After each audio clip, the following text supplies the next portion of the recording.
26th of February today, and we seem to have come to the end of the appalling weather, although lots of Somerset and many other parts of the country are still suffering. Sombre day today. I'm off to a friend's funeral, an old friend who died of liver cancer, and anyway, that's some reading in the book of Ecclesiastes that reminds us that we all have a time to go, and so we should make the best of the time that we have. And in that spirit, Julia and I will today be starting a difficult job on this tree, which is quite a large tree. It is of the apple variety Arthur Turner, which is a reliable, if rather bland, cooking apple. Nothing wrong with it. It crops very regularly. It's a good alternative to Bramley, as it happens, because I was walking around the garden being very, very clever not to fall over and hurt myself again. It's a good alternative to Bramley because it crops every year, whereas Bramley doesn't always crop every year.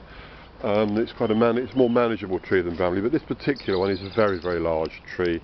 I'm standing about 20 feet away from it now. The tree is, I think, about 22 feet tall. It's been pruned, but it's really difficult to manage it, and we very rarely get much fruit of it that's worth having. And so what we have decided to do, as I've mentioned in a previous video, we're going to cut this back very radically and then graft a more useful variety onto it, and try to keep the tree lower so it's more readily managed.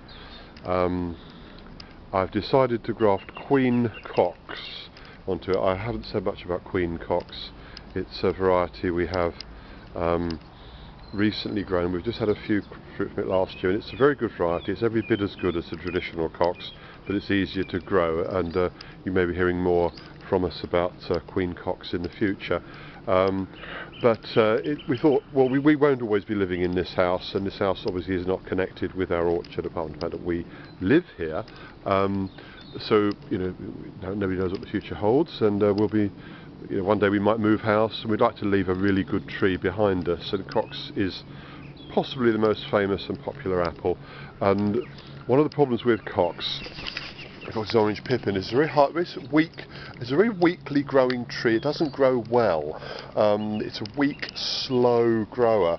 So to graft, I mean, Queen Cox is an improved form. It's a bit more vigorous. But to graft a weakly growing tree, a weakly growing rootstock, a weakly growing scion onto a very, very vigorous, powerful, strong, established tree like this is quite likely to be successful. So anyway, so that's our plan. I'm going to just go indoors and post this video now and have some breakfast, and we might, depending on how we feel, Sarah's not well today,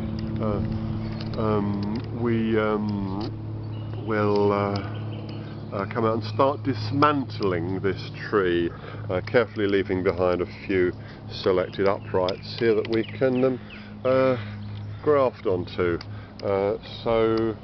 This video is really longer than I thought it was going to be. Yeah, I'll post this. I may post another video later this morning, and the idea is that I will show before, during and after, and perhaps post over the next couple of years to make this an actual case study, because this is one of the questions I get asked more than any other. Steve, I've just moved into a new house, so I've just inherited an old apple tree, and I don't like the variety. It's a really big, rambling, unmanageable tree.